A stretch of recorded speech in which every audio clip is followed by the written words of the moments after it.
Imagine பண்ணிக்கோங்க. நீங்க Chennai two Bangalore travel பண்ண போறீங்க. ஸோ நெறையா டிரான்ஸ்போர்ட் இருக்கு. ஸோ பஸ்ல போலாம். பஸ்ல போனா டிராஃபிக் அதிகமா இருக்கும். பைக்ல போலாம். பைக்ல போனா மழை வந்துருமோன்னு ஒரு பயம் இருக்கு. ட்ரெயின்ல போனா டிலே ஆயிடுமோ அப்டின்ற ஒரு பயம் இருக்கு. ஃப்ளைட்ல போனா காஸ்ட்லியா இருக்குமோ அப்டின்னு ஒரு பயம் இருக்கு. ஸோ இந்த மாரி நெறைய மோட் ஆஃப் டிரான்ஸ்போர்ட் இருக்கு. நீங்க எத சூஸ் பண்ணுவீங்க? என்ட்ட கேட்டீங்கன்னா, ஸோ எஸ் அஃப்கோர்ஸ் நான் அந்த டைம்ல எனக்கு சிச்சுவேஷனுக்கு எது பெர்ஃபெக்ட்டா இருக்கோ, மழை வரலன்னா பைக்ல போவேன். மழை வந்ததுன்னா நான் அப்படியே ஒரு இத மாத்துவேன். கரெக்ட்டா? என்னோட சிச்சுவேஷனுக்கு ஏத்தபடி நான் என்னோட மோட் ஆஃப் டிரான்ஸ்போர்ட்ட மாத்திட்டு நான் போயிட்டே இருப்பேன். ஸோ சேம் வே தான். ஸோ மியூச்சுவல் ஃபண்ட பொறுத்தவரைக்கும், நம்ம எப்பவுமே வந்து ஃபிக்ஸ்டா நம்ம லார்ஜ்ல தான் இருப்போம், ஸ்மால் கேப்ல தான் இருப்போம், ஃப்ளெக்ஸி கேப்ல தான் இருப்போம்ன்னு சொல்லாம, ஸோ கொஞ்சம் டிஃப்ரெண்ட்டா multi asset allocation mutual fund அப்படின்றத பத்தி தான் இன்னைக்கு நம்ம இந்த வீடியோல பார்க்க போறோம். ஸோ இந்த மியூச்சுவல் ஃபண்ட் பொறுத்தவரைக்கும், நீங்க ஒரு 5 வருஷத்துக்கு முன்னாடி 10,000 10,000 சேவ் பண்ணியிருந்தீங்கன்னு வச்சுக்கோங்களேன், நீங்க மொத்தமா ஒரு 6,00,000 போட்டிருப்பீங்க. அதே உங்களுக்கு அது வெளிய வரச்சுல உங்களுக்கு எப்படி வந்திருக்கும்னா வந்து, கிட்டத்தட்ட 9,50,000 உங்களுக்கு வெளிய வந்திருக்கும். அதாவது 57% ரிட்டர்ன்ஸ் மட்டுமே கிடைச்சிருக்கு. பாஸ்ட் 5 இயர்ஸ்ல அதுவும் ஆனுவலைஸ்டு ரிட்டர்ன் குடுத்துருக்காங்க. ஸோ அப்படிப்பட்ட மியூச்சுவல் ஃபண்ட் பத்தி தான் இன்னைக்கு நம்ம எக்ஸ்ப்ளோர் பண்ண போறோம். ஸோ வீடியோவ ஸ்கிப் பண்ணாம பாருங்க. இந்த வீடியோல அந்த மியூச்சுவல் ஃபண்ட பத்தின ஃபுல் ஹிஸ்டரி அண்ட் ஆல்சோ அதோட எக்ஸிட் லோட் எப்படி இருக்கும்? அதோட எக்ஸ்பென்ஸ் ரேஷியோ எப்படி இருக்கும்? இத யாரெல்லாம் மேனேஜ் பண்றாங்க? அண்ட் இதோட பேரலலா இருக்க பியர் மியூச்சுவல் ஃபண்டோட கம்பேர் பண்றது எப்படி? இதோட ரேஷியோஸ்லாம் எப்படி லேர்ன் பண்றது? அப்படின்றத பத்தி டீட்டெயிலா சொல்லிக் குடுக்க போறேன். ஸோ வீடியோவ ஸ்கிப் பண்ணாம பாருங்க. வாங்க வீடியோக்குள்ள போலாம். ஸோ இங்க பார்த்தீங்கன்னா, இன்னைக்கு நம்ம எக்ஸ்ப்ளோர் பண்ணக்கூடியது Nippon India multi asset allocation fund direct growth தான். So multi allocation fund okay multi asset allocation fund அப்படின்னா என்னதுன்னா வந்து, இவங்க வந்து ஒரு ஃபிக்ஸட் இதில இருக்க மாட்டாங்க. அதாவது லார்ஜ் கேப், ஸ்மால் கேப் அதுதான் ஃப்ளெக்ஸின்னு சொல்லுவோம். Large cap, small cap, mid cap இது 3த்தையும் கலந்தது தான் ஃப்ளெக்ஸி கேப். ஆனா மல்டி அசெட் அலோகேஷன் கேப்னா என்னதுன்னா பார்த்தீங்கன்னா, இவங்க ஒரு குறிப்பிட்ட பெர்சன்டேஜ ஸ்டாக்ல போடுவாங்க சரியா? ஸ்டாக்ல போடுவாங்க. மீதிய கோல்டுல போடுவாங்க. அண்ட் மீதிய வந்து கேஷா டெப்ட்ல போடுவாங்க. அண்ட் தென் கமோடிட்டீஸ்னா இங்க பாருங்களேன். கமோடிட்டீஸ்னா கோல்டு, சில்வர் அந்த மாரி ஏதாவது இருக்கும். இதே கேஷா வச்சிருக்கிறதுனா, அது லிக்விட் கேஷா வச்சிருப்பாங்க. ஸோ எப்போ மார்க்கெட் ஃபால் ஆகுதோ அப்போ பண்ணுவாங்க. டெப்ட்னா வந்து டெப்ட்னா வந்து அமௌண்ட்ட ஒரு ஃபிக்ஸட் ரிட்டர்ன் வர மாரி ஆர்டி, எஃப்டிலாம் சொல்றோம்ல. ஸோ கண்டிப்பா அந்த ரிட்டர்ன்ஸ் வந்தே ஆகும். அந்த மாரி டெப்ட். ஸோ 60% வந்து ஈக்விட்டில போடுறாங்க. ஸோ இப்படி மல்டி அசெட் டிஃப்ரெண்ட் பிளாட்ஃபார்ம்ல இன்வெஸ்ட் பண்ணி ஸோ சப்போஸ் மார்க்கெட் நல்லா இருந்ததுன்னா கோல்டு கம்மியாகுது. கோல்டு கம்மியாச்சுன்னா மார்க்கெட் நல்லா இருக்கு. ஸோ இப்படிப்பட்ட ஒரு சிச்சுவேஷன்ல கண்டிப்பா இந்த மாரி மல்டி அசெட் அலோகேஷன் ஃபண்ட்ஸ்லாம் வந்து நல்லாவே பெர்ஃபார்ம் பண்ணும். ஹைபிரிட்னா வந்து ஸோ அதான் ஒரு இத ஃபாலோ பண்ணாது. அண்ட் மோஸ்ட்லி அதாவது ஒரு கமோடிட்டிய மட்டும் ஃபாலோ பண்ணாது. வெறும் ஈக்விட்டி மட்டும் கிடையாது. வெறும் கமோடிட்டீஸும் கிடையாது. அண்ட் அதுக்காக வெறும் டெப்ட் ஃபண்டும் கிடையாது. இது எல்லாமே கலந்து இருக்கிறது தான் இந்த ஹைபிரிட். அண்ட் ஆப்வியஸ்லி இதுக்கு ரிஸ்க்கும் அதிகம்.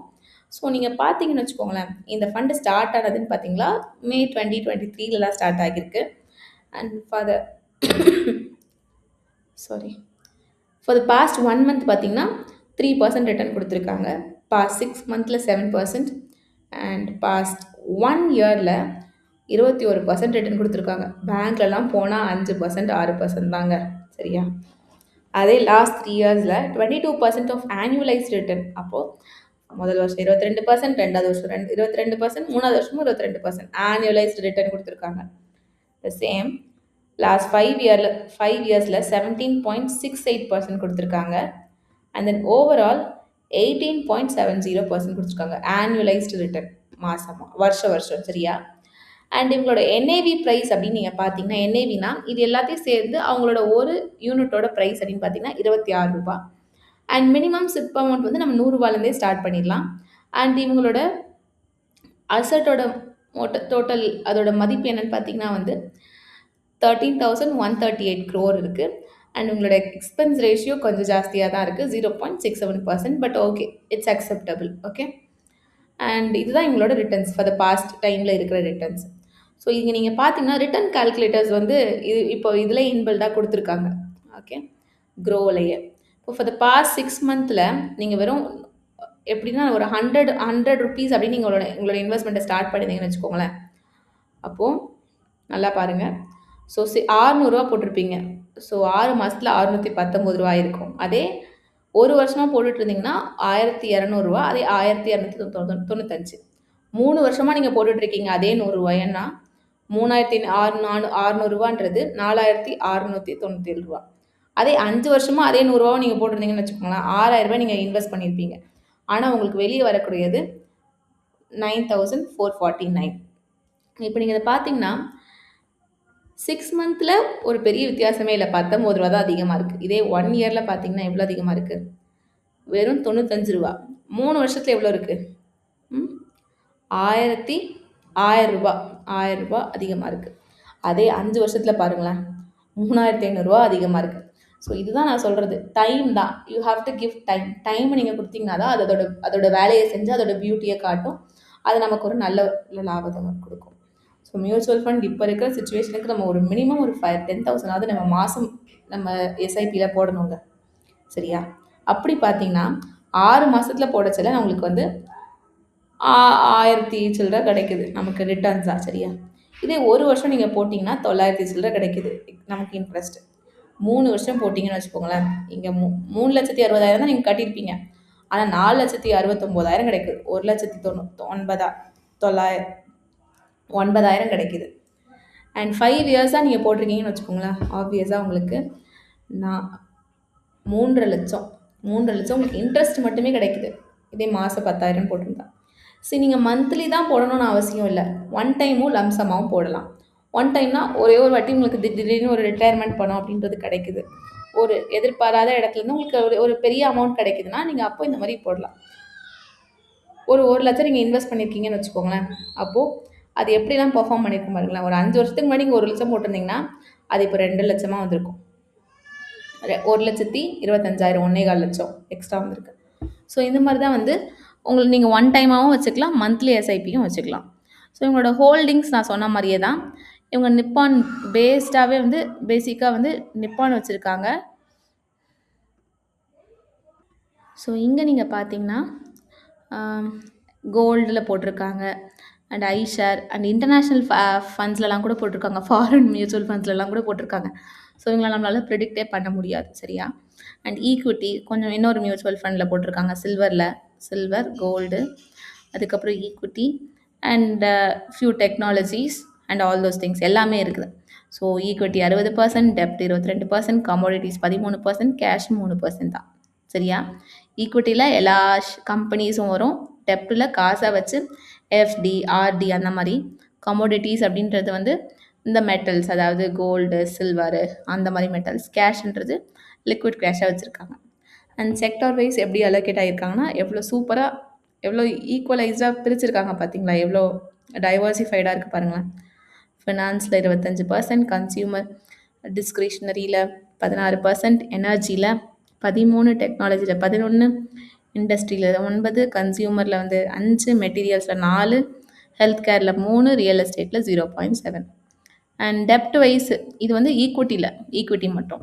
இதே டெப்ட், அதாவது டெப்ட் நான் சொன்னேன்ல, அதாவது எஃப்டி, ஆர்டி அந்த மாதிரி சொன்னேன்ல.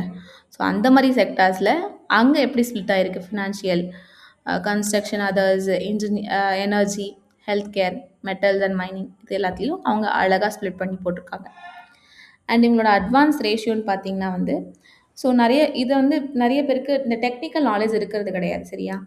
ஸோ டாப் 5ல 24% கவர் ஆகிருக்கு, டாப் 20ல் 48% கவர் ஆகிருக்கு. B ratio 22.41, BP ratio 3.18. இந்த ரேஷியோஸ்லாம் உங்களுக்கு லேர்ன் பண்ண தெரியலனா டோன்ட் வரி. ஸோ ரேஷியோஸ் எப்படி லேர்ன் பண்ணணுன்றத ஒரு வீடியோவாக நான் போட்டிருக்கேன், அதை நீங்கள் கோத்ரூ பண்ணுங்கள். அந்த மியூச்சுவல் ஃபண்ட் பிளேலிஸ்ட்லேயே இருக்கும். ஸோ நீங்கள் தாராளமாக பார்த்து கற்றுக்கலாம். ஸோ இப்போ பிஇ ரேஷியோன்னு எடுத்துக்கோங்களேன், அது 20 அபவ் இருந்தாலே அது வந்து ஒரு நல்ல மியூச்சுவல் ஃபண்ட் அப்படின்னு அர்த்தம், நல்ல ஒரு ஸ்டாக்னு அர்த்தம். ஸோ ஆப்வியஸாக இங்கே 20 அபவ் தான் இருக்குது. ஸோ ஆப்வியஸாக இதுவும் நல்ல ஒரு மியூச்சுவல் ஃபண்டு தான்.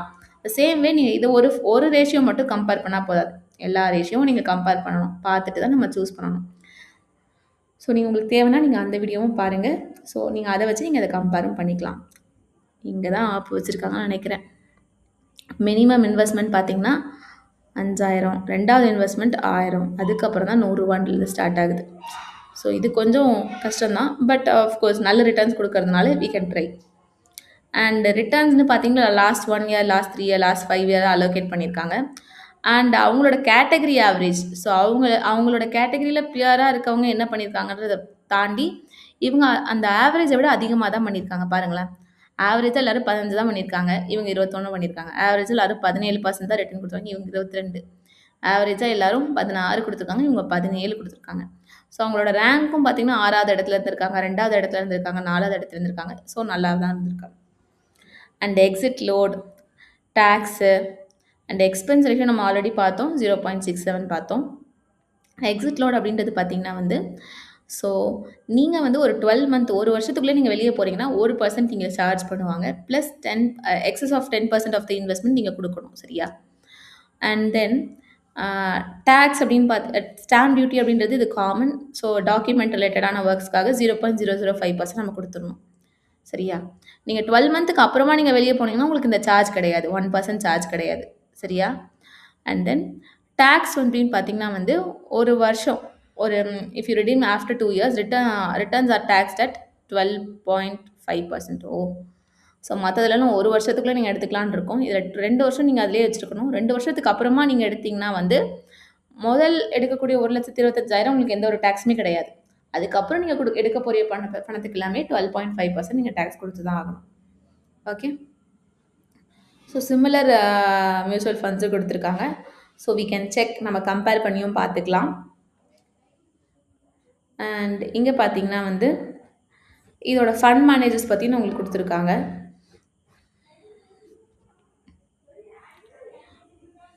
ஸோ இதில பார்த்தீங்கன்னா வந்து, அவங்களோட டீட்டெயில்ஸ், அவங்களோட குவாலிஃபிகேஷன்ஸ், அவங்க வேற எந்தெந்த மாரி ஃபண்ட்ஸ்லாம் மேனேஜ் பண்றாங்க அப்படின்றதும் இருக்கும். அண்ட் இது வந்து பேசிக்காவே நிப்பான்லேருந்து உள்ளது. நிப்பான பத்தி இருக்கும். அண்ட் இதே சேம் நிப்பானோட மத்த ஃபண்ட்ஸும் அவங்க குடுத்துருக்காங்க. ஸோ நான் இப்ப இதோட கம்பேர் தான் பண்ண போறேன். ஸோ நம்ம இப்ப பார்த்துட்டு இருக்கிறது நிப்பான் India multi asset allocation fund. இப்போ நம்ம குவாண்ட் மல்டி அசெட் அலோகேஷன் ஃபண்டோட நம்ம இத கம்பேர் பண்ணுவோம். சரியா? ஸோ நம்ம எதுலயுமே நம்ம வந்து ஈஸியா டக்குன்னு டிசிஷன் எடுக்க முடியாது. ஸோ கம்பேர் தான் பண்ணணும்.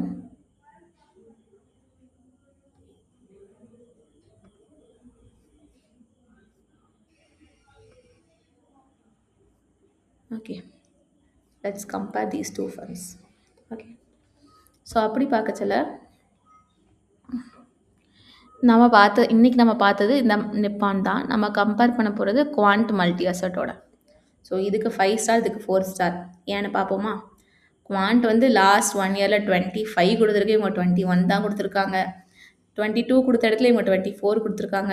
17 குடுத்த இடத்துல 22 குடுத்துருக்காங்க. நல்லாவே பெர்ஃபார்ம் பண்ணியிருக்கு. அண்ட் இவங்களோட மினிமம் சிப் அமௌண்ட்னு பார்த்தீங்கன்னா, குவாண்ட் கொஞ்சம் அதிகமா தான் இருக்கு. மினிமமே கண்டிப்பா ரூ. 1000 தான் இருக்கும். அதுக்கு மேல தான் இருக்கணும். ஆனா இங்க ரூ. 100. ஸோ இது வந்து ஓகே ஈஸி தான். அண்ட் எக்ஸ்பென்ஸ் ரேஷியோ குவாண்ட்ல கம்மியா இருக்கு. இங்க அதிகமா இருக்கு. அண்ட் அப்பா என்ஏவி பிரைஸ் இங்க அடிச்சுக்க முடியாது போலயே. என்ஏவினா ஒரு குவான்டிட்டியோட பிரைஸ் ரூ. 26. ஆனா இங்க ரூ. 178 அதிகம் தான். ஸோ இதுக்கு வேல்யூ அதிகம்னு அர்த்தம். சரியா? இவங்க ரொம்ப ஏர்லியா ஸ்டார்ட் பண்ணியிருக்காங்க. 2013லயே ஸ்டார்ட் பண்ணியிருக்காங்க. இது 2020ல தான் ஸ்டார்ட் பண்ணியிருக்காங்க. அண்ட் இவங்களோட ஃபண்ட் சைஸ் அப்படின்னு பார்த்தீங்கன்னு வச்சுக்கோங்களேன், நிப்பான்ல தான் ஃபண்ட் சைஸ் அதிகமா இருக்கு. 13,139 கோடி. இங்க 4,755 கோடி. ஸோ ஃபண்ட் சைஸ் இங்க தான் அதிகமா இருக்கு. அண்ட் எக்ஸிட் லோடு 1% தான். 15 நாள் கூட எடுத்தா 1%. இங்க ஆனா அப்படி கிடையாது. 12 மாசத்துக்குள்ள 1 வருஷத்துக்குள்ள எடுத்தாலே 1% நீங்க குடுத்து தான் ஆகணும். Plus excess of 10% for the investment. அது அவங்களோட யூனிட்ஸ பொறுத்து, எத்தனை யூனிட்ஸ் வாங்கியிருக்கீங்கன்றத பொறுத்து. அண்ட் எல்லா ரிட்டர்ன்ஸை கம்பேர் பண்ணச்சுல இதுதான் ஈஸியா இருக்கு. பட் ஆனா இது மிடில் கிளாஸ் அப்படின்னு பார்க்கச்சுல 100 விட 1000 தான் அதிகம். ஸோ 100 வந்து okay, we can accept it. Top ரேங்க்லலாம் இருக்கு. அண்ட் எங்களோட ரேஷியோஸ்லாம் பார்த்துக்கலாம். அண்ட் இவங்க எந்த மாதிரி இடத்துலலாம் டாப் ஹோல்டிங்ஸ் இருக்குது. இதில் ஃபண்ட் மேனேஜர்ஸோட டீட்டெயில்ஸ் கம்பேர் பண்ணிக்கலாம். ஸோ இது வந்து ஒரு ப்ரொமோஷனுக்கான வீடியோலாம் கிடையாது. ஜஸ்ட் லேர்னிங் திங்ஸ் டுகெதர், அவ்வளோதான். ஸோ எந்த ஒரு மியூச்சுவல் ஃபண்டை நீங்கள் எடுக்கிறதுக்கு முன்னாடியும் நல்லா லேர்ன் பண்ணிக்கோங்க. டெக்னிக்கல் வைஸ் அண்டர்ஸ்டாண்ட் பண்ணிக்கோங்க. அப்புறம் கம்பேர் பண்ணுங்கள். அதுக்கப்புறமா நாங்கள் இன்வெஸ்ட்மெண்ட் ஜேர்னியை ஸ்டார்ட் பண்ணுங்கள். ஸோ இன்வெஸ்ட் பண்ணாமலே இருக்கிறதுக்கு இன்வெஸ்ட்மெண்ட் ஜேர்னியை ஸ்டார்ட் பண்ணுறது ஃபார் பெட்டர். அண்ட் பிகினர்ஸாக இருந்தால் நீங்கள் மியூச்சுவல் ஃபண்டில் ஸ்டார்ட் பண்ணுறது இன்னுமே நல்லது. ஸோ உங்களுக்கு இதில் ஏதாவது டவுட்ஸ் இருந்தால் மறக்காமல் கமெண்ட் செக்ஷனில் சொல்லுங்கள். அண்ட் ஃபார் மோர் வீடியோஸ் சேனலுக்கு பிளேலிஸ்ட்டு செக் பண்ணிக்கோங்க. அண்ட் மறக்காமல் சேனலை சப்ஸ்கிரைப் பண்ணிவிடுங்க. தேங்க்ஸ் ஃபார் வாட்சிங்.